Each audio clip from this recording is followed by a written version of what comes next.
अरे बात मत करो। तो दो ट्रायंगल्स है ए बी सी और डी एफ, है ना। तो ये दो triangles triple side similarity criteria से जो स्टेटमेंट है उसका वो ये बोलता है कि ये दोनों ट्रायंगल्स सिमिलर है ट्रिपल साइड सिमिलरिटी क्राइटेरिया से। तो उसका प्रूफ हम कैसे चालू करेंगे, यहाँ पे बताया है कि साइड जो है करस्पॉन्डिंग साइड जो है वो सेम प्रोपोर्शन में है। जैसे ए बी को करस्पॉन्ड करता है डी,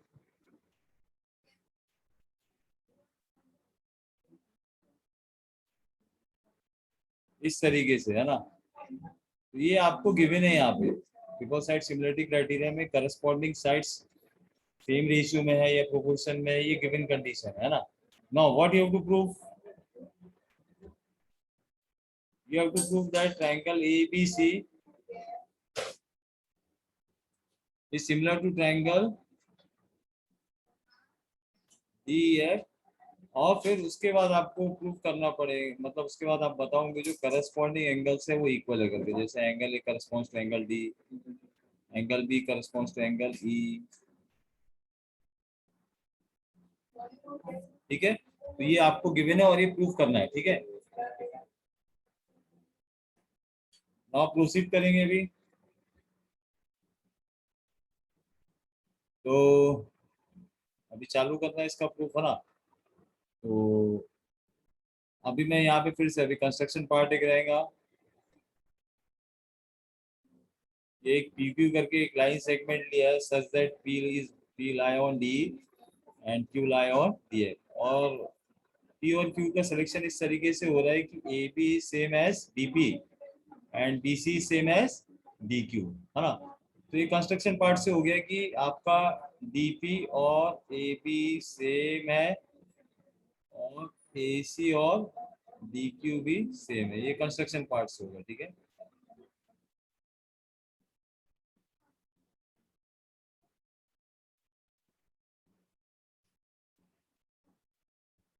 ठीक है। नाउ उसके बाद अभी ये कंस्ट्रक्शन वाला पार्ट हो गया। ठीक है, ना उसके बाद अभी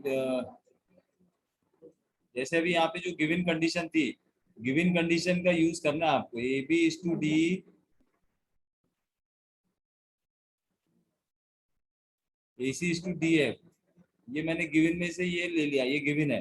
ठीक है, ये गिवन है।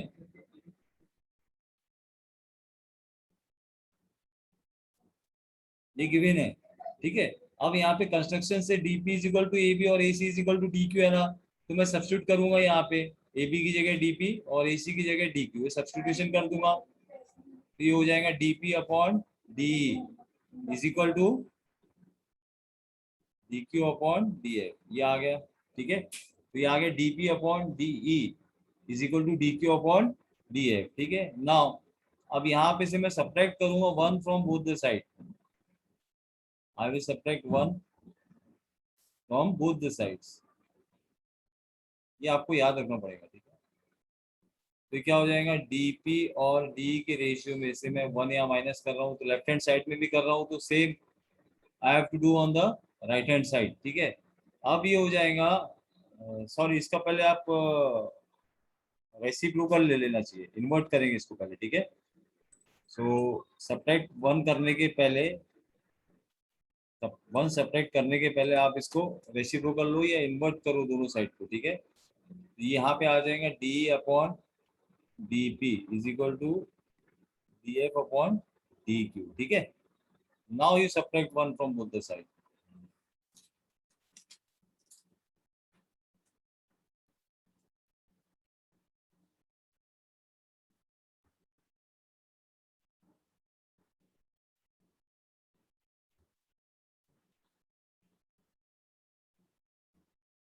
ठीक है,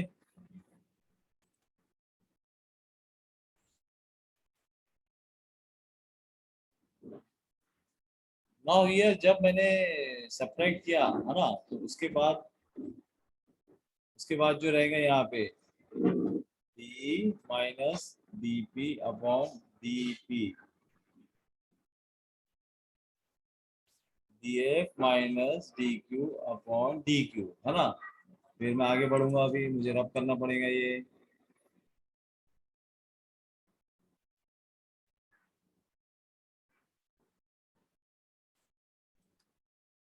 तो डी में से अगर मैंने डीपी सब्ट्रैक्ट किया तो आ जाएगा वहां पे पी आ जाएगा, है ना।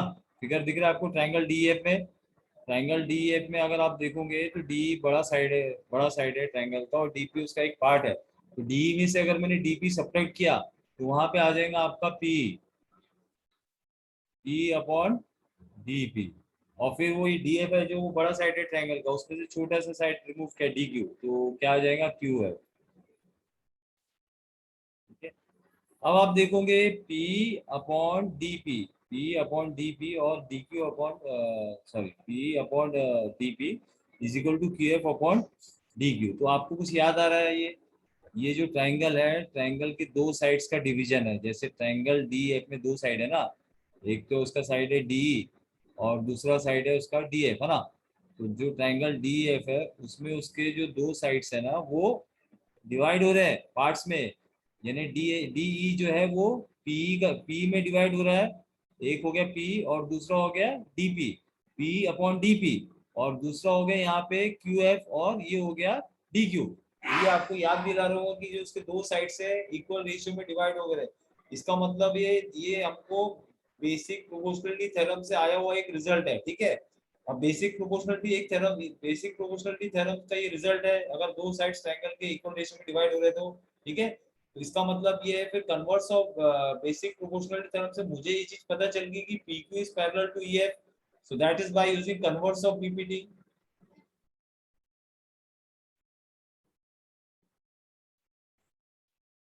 ठीक है। तो ये यहाँ पे कन्वर्स ऑफ बीपीटी से ये पता चल गया कि PQ is parallel to EF, ठीक है। Once you know that PQ is parallel to EF, तो आपके जो P और QF है वो रोल प्ले करेंगे ट्रांसवर्सल का, है ना। क्योंकि अगर दो पैरेलल लाइंस को जो लाइंस इंटरसेक्ट करेंगे वो उसके ट्रांसवर्सल कहलाएगा। तो यहाँ पे P और QF उसके ट्रांसवर्सल हो जाएंगे, ठीक है। अब वो ट्रांसवर्सल हो जाएंगे तो अब आप यहाँ देखो, आप ये जो है ये करस्पॉन्डिंग एंगल्स है, ये करस्पॉन्डिंग एंगल्स है, ये करस्पॉन्डिंग एंगल्स है। दैट मींस फिर उसके हिसाब से angle P is equal to angle E and angle Q is equal to angle F, because they are equal by the property of corresponding angles। corresponding angles है इसलिए वो equal हो गए। Is it clear? ये यहाँ तक आ गया है, ठीक है।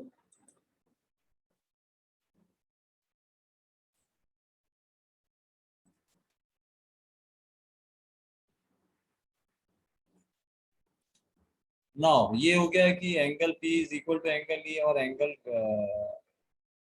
Q is equal to angle F, है ना।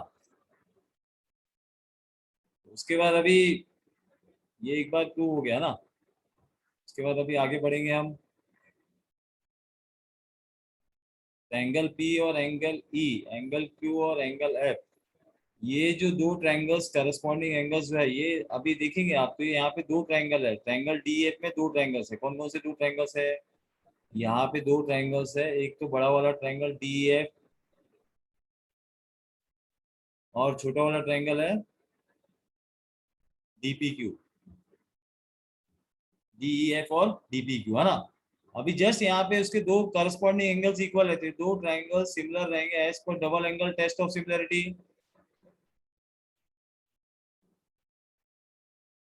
ठीक है। तो ये दो ट्रायंगल सिमिलर हो गया आपके double angle test of similarity criteria से, ठीक है। फिर उसके बाद और आगे बढ़ेंगे। अभी हमको क्या प्रूफ करना है वो आपको पता ही है, ठीक है।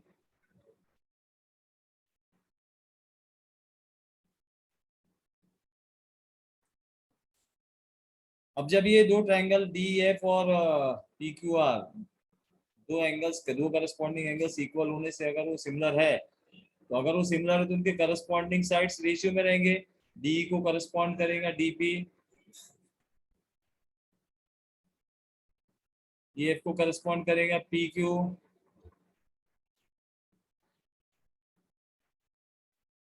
DF को करस्पॉन्ड करेगा DQ, है ना। ये DF और DP के करस्पॉन्डिंग साइड्स आ गए जो कि रेशियो में रहेंगे, प्रोपोर्शन में रहेंगे, ठीक है। ये हमारे को एक कंडीशन मिली है फिलहाल, है ना, ठीक है। अब उसके बाद एक कंडीशन हमको ऑलरेडी गिवन थी पहले वाली, वो तो आपको पता है ना कि ए बी और डी, ए सी और डी एफ और बी सी और ई एफ इक्वल रेशियो रहेंगे करके, ठीक है। वो कंडीशन गिवन कंडीशन थी, वो मैं यहाँ लिख देता हूँ, इसको मानता हूँ सेकंड है करके, ठीक है। और फर्स्ट वाली जो है ये यहाँ लिखता हूँ, A B is to D, A C is to D F.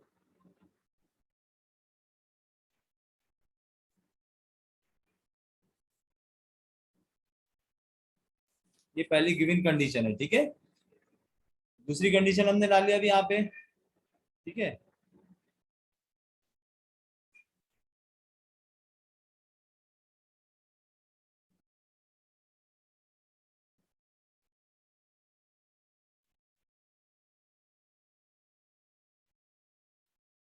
अब उसके बाद यहाँ पे जो फर्स्ट कंडीशन है, फर्स्ट कंडीशन में क्या लिखा है, A B upon D is equal A C upon D F और is equal to B C upon D F, है ना। और जो अभी हमने जस्ट अभी सेकंड वाली कंडीशन लाई है ना, सेकंड वाली कंडीशन जो लाई है वहां पे मैं ये दो कंडीशन को इक्वेट करूंगा, मतलब दो दो रेशियो को इक्वेट करके लिख सकता ना ऐसा, D upon D P is equal to D F upon, sorry it is D Q, D F upon D Q, है ना। और by construction you already know that D P is equal to A B and D Q is equal to, ये हो जाएगा D upon A B is equal to D F upon A सी।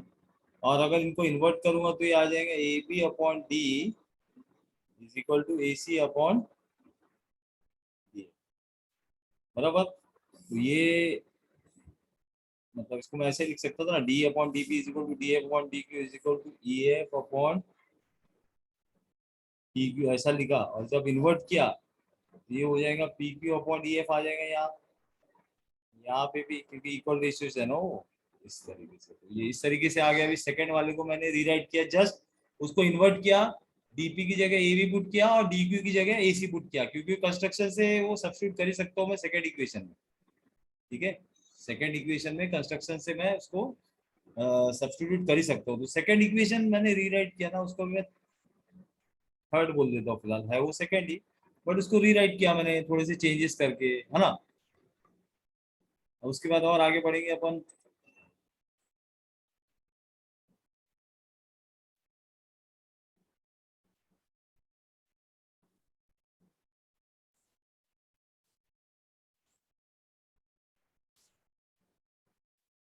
ये ठीक है। तो थर्ड जो condition है और फर्स्ट कंडीशन है जो गिवन कंडीशन थी, तो if you look at the first condition where A B is to D is equal to A C upon D F is equal to B C upon E F, और ये second वाली है ना। और third condition जो मैंने second condition को rewrite किया वो है A B upon D is equal to A C upon D F is equal to P Q upon E F, है ना। तो मैं यहाँ से मतलब फर्स्ट सेकंड कंडीशन में ये दोनों इक्वल रेशियो है, ये दोनों और तीनों ये सेम ही है, तो मतलब मैं लिख सकता हूँ कि B C upon D F is equal to P Q upon D F होगा। यहाँ से मैं उठा के लिख सकता हूँ B C upon D F is equal to P Q upon E F. अब दोनों में ई एफ कैंसिल हो जाएगा, तो you can write down that B C is equal to P Q, ठीक है। B C is equal to P Q आ गया। अब सीधी सी बात है, दो ट्राइंगल थे आपके, दो ट्रायंगल यहाँ थे हमारे वाले, एक तो ए बी सी था और दूसरा था डी पी क्यू, जैसे जो कि डी एफ के अंदर फॉर्म हुआ था, ठीक है। वहां पे जब मैंने बता दिया कि बी सी और पी क्यू सेम है, ऑलरेडी हमको पता था कि ये और ए बी सेम है, डी पी और ए बी सेम है, डी क्यू और ए सी सेम है ना। अब तीसरा साइड जो था बी सी और पी क्यू, वो भी सेम है, मतलब B C is equal to P Q हो गया, है ना। कंस्ट्रक्शन से D P is equal to A B हो गया और D Q is equal to A C हो गया। दैट मीन्स ये दोनों ट्राइंगल जो है, कौन से triangle A B C is congruent to triangle D P Q by triple side congruence criteria. Congruent बोल रहा हूँ मैं, सिमिलर नहीं। ये दोनों ट्राइंगल कॉन्ग्रेंट रहेंगे as per triple side congruence criteria, ठीक है। अब आगे बढ़ेंगे और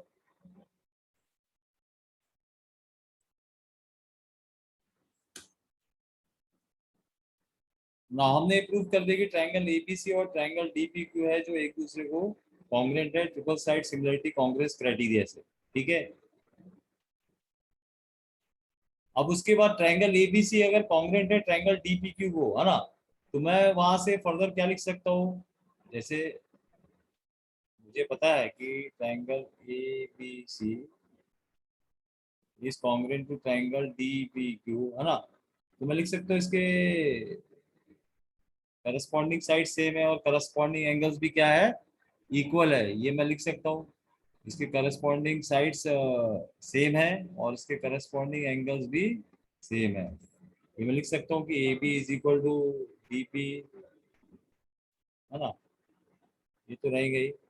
और ये अगर नहीं भी लिखा क्योंकि ऑलरेडी हमने वो प्रूफ करके बताया ट्रिपल साइड से, तो मतलब उनके करस्पॉन्डिंग साइड्स तो इक्वल होंगे ही, लेकिन उनके करस्पॉन्डिंग एंगल्स इक्वल होंगे, मतलब एंगल ए और एंगल डी सेम रहेगा, एंगल बी और एंगल पी सेम रहेगा, एंगल सी और एंगल क्यू भी सेम रहेगा as per your corresponding parts of congruent triangles, ठीक है, ये हो गया यहाँ तक।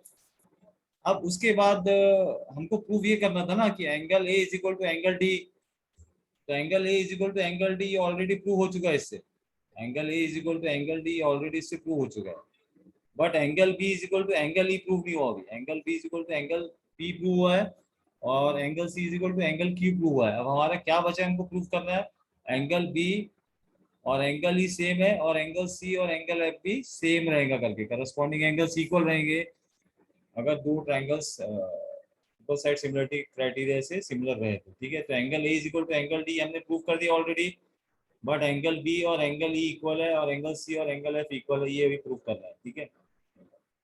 तो अब हमने यहाँ पे प्रूव किया कि angle B is equal to angle P और angle C is equal to angle P, है ना, लेकिन जब मैंने बताया था कि पी क्यू जो है पैरेलल टू ई एफ है, P Q is parallel to E F, तो मैंने एक चीज लिखा था वहां पे कि angle P same as angle E as per corresponding angles, और एंगल क्यू जो है that is same as angle F, ये हमने ऑलरेडी बताया था, इज इट क्लियर, वो ऑलरेडी प्रूव हो चुका था। तो अब यहाँ से angle A is equal to angle D, चलो ये तो प्रूव हो ही चुका है सीपीसीटी से। अब यहाँ पे लेकिन angle B is equal to angle P दिया हुआ है और हमने माना कि angle P is equal to angle E, वो भी ऑलरेडी प्रूव हो चुका था, तो ये दोनों यूज करके मैं बोल सकता हूँ कि angle P is equal to angle E, ठीक है, आ गया वो। और यहाँ पे लिखा है कि angle C is equal to angle Q, और यहाँ पे दिया है कि angle Q is equal to angle F, that means angle C is equal to angle F. तो ये मैंने प्रूव कर दिया कि उनके साइड्स अगर प्रोपोर्शन में रहेंगे तो करस्पॉन्डिंग एंगल्स इक्वल होंगे, और जब ये करस्पॉन्डिंग एंगल्स इक्वल होंगे ना, ठीक है, तो ये जो दोनों ट्रायंगल्स है वो A B C is similar to triangle D E F, कौन से इससे आ जाएगा, triple angle test of similarity से सिमिलर आ जाएगा, इज इट क्लियर।